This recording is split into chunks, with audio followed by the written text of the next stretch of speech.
তো আজকে আমার বোন এসে বলছে, দিদি ভাই আমি আজকের থেকে স্কুল যাব না।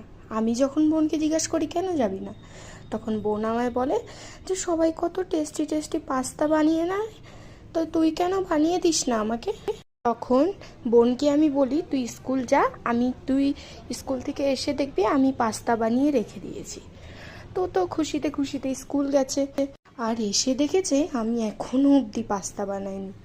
অভিমান হয়েছে একবারে, ও কান্নাকাটি শুরু করেছে। তখন আমি বললাম দাঁড়া বাবা, বানিয়ে দিচ্ছি।